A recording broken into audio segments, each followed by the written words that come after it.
December is turning into one of the most interesting months Elite Dangerous has had in a long time. Now we've got a brand new large exploration ship that can throw itself at high G worlds, a serious pass on Odyssey ground combat that finally makes on-foot missions feel snappier, and a set of community goals which are really pushing the story forward around the star system HIP 87621. And on top of all of that, the Distant Worlds 3 expedition is in its final pre-launch phase, with new events and carrier infrastructure being put in place, ready for the January departure, and I'm really looking forward to this. I can't wait to get on another Distant Worlds. It's been far too long. So today then, we're going to walk through all of this, what it means for Elite Dangerous, and what it means for you in your time with the game. With that in mind, let's start then with what you can do right now. At the moment, the galaxy is being pulled in a variety of different directions. On the one side, you've got Zorgon Peterson, an exobiology initiative right there. This is taking you to some of these stunning locations. You can see it on the screen right here. These are some, in my opinion, of the absolute best locations ever released in Elite Dangerous. Truly stunning, truly awe-inspiring. If you follow this community goal, you'll be heading out to all these locations.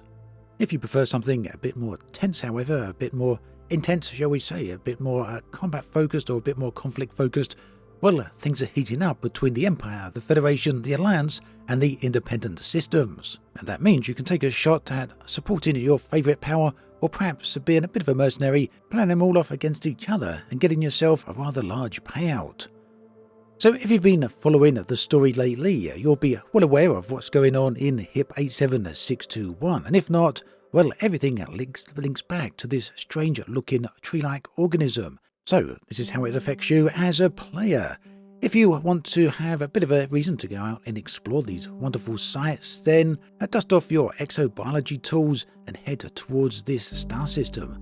As soon as you're there, the biolocations are very easy to find. Just check out your left nav panel and you'll see all those locations listed there. You can then scan all the plants and head back and get yourself some rather decent money and some good reputation as well.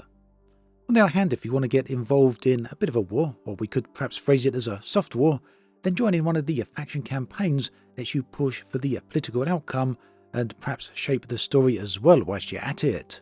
All of this rather neatly ties into the new ship, which is also by Zorgon Peterson, believe it or not, who are sponsoring the exobiology community goal. So the new ship is the Caspian Explorer.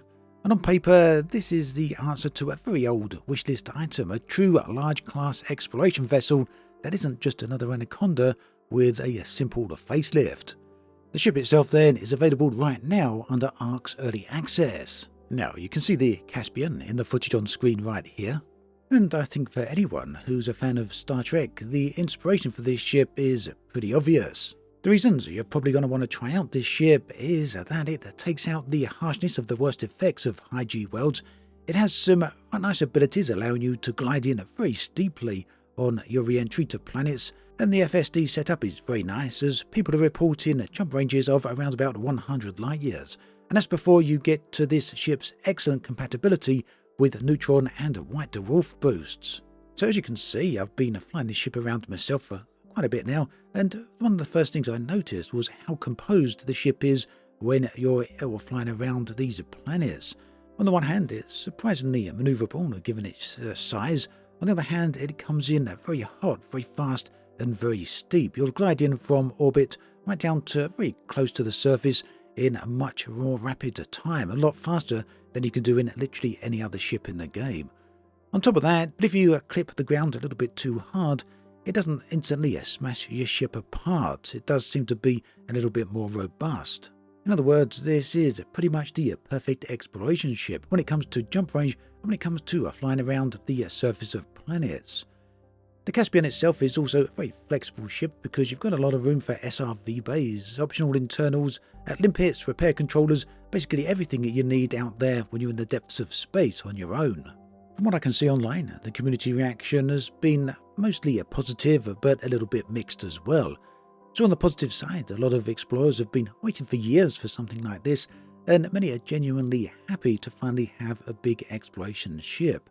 And a lot of people are very happy with the way that this ship handles around the high G worlds and when you're close to surface of planets. Now on the slightly negative side, there's the cockpit design.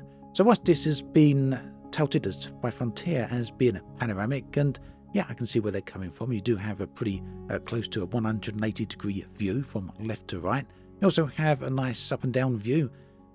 But the problem is that big strut going across the centre of the canopy. This is slightly above eye level, and although it doesn't bother me too much, I do feel it's a rather strange design choice for an exploration-focused ship.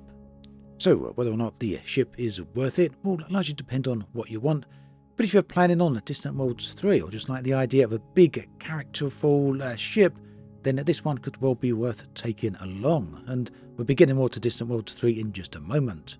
But before that, let's get to something a bit more action-focused. So yes, ground combat got a pretty big update with this new patch, and this all focused on rebalancing weapons, basically making the game a little bit more speedier, a little bit more snappier, as I mentioned right at the start, and also gave the NPCs a bit better AI.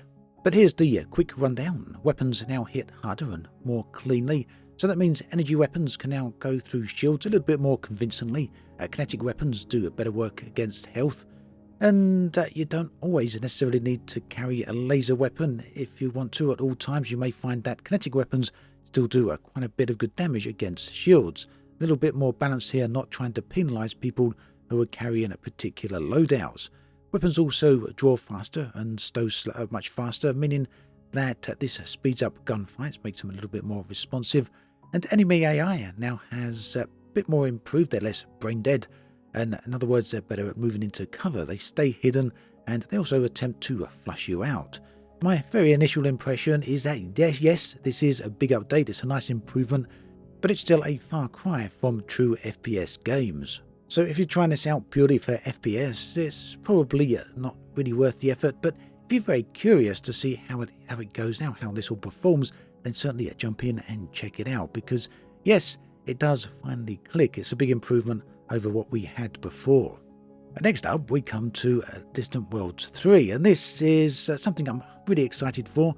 The main expedition is scheduled to depart in early 2026, but December 25 is when the organisers are really ramping things up. Now, the official Distant Worlds 3 website now shows the expedition's status as upcoming with the launch countdown, and sign-ups continue to climb here as more people are getting ready their exploration builds to head out there into the depths of space. So over the course of 2025, the organisers have been running a series of pre-launch events. These have covered things such as colonisation along the Shoulder of Orion event to get you to that new launch location, some high-gravity training for those people who need the practice, as well as mass jumps as well, when people are collectively timing their jumps together so they can all head off into space at the same time. Now, on the logistics side of things, the Distant Worlds 3 website has been updated with detailed information on 4 official fleet carriers, and these are going to be accompanying the, the Armada. So a Fleetcom HQ carrier, this is going to act as a pace setter. This will travel the main route, waypoint to waypoint, on a weekly basis, and it will double as a medical and rescue ship as well. Essentially, a mobile station that will be accompanying everyone along on the expedition. There's also going to be 2 science-focused carriers. These are called Distant Suns Discovery and the Flimblethul. I'm having trouble pronouncing that one. Hopefully I got it right, but I'm sure someone will correct me if I haven't. So these will peel away from the fleet and they'll run survey missions and then rejoin at later waypoints. And then we have the Aeon Tepui, and again, sorry if I've pronounced that wrong. This is going to be a logistics and mining carrier that will jump ahead of the fleet to tritium-rich regions.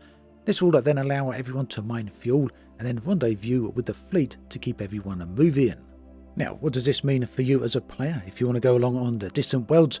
Well, right now, this month, you should be really thinking about whether you're going to be taking a tried and tested hull like Caspian Explorer or Anaconda, or whether you're going to be tempted by the new Caspian Explorer as your deep space ship. Well, let me know what you think on that one. I know which one I'm going to be taking. Finishing engineering is also something you might want to be doing, so you still have time to get all of that done, and that means focusing on some of your core modules and the FSD, just so your ship really feels optimized for these long jumps. And then, here's another interesting bit of information. There is a narrative angle to all of this. Author Drew Wager has said that he'd be making narrative contributions leading up to and well as during Distant Worlds 3. This means there's going to be some nice storytelling attached to the entire event. So if you haven't signed up yet, it's not too late. You can check out the Distant Worlds 3 website, which I'll be sure to link in the video description below. Do check that out. So that brings us up to date with everything on Elite Dangerous. Thanks for watching this video all the way through. There is another one on the screen right here. Do check that out. Thanks for watching. Take care, and I'll catch you next time.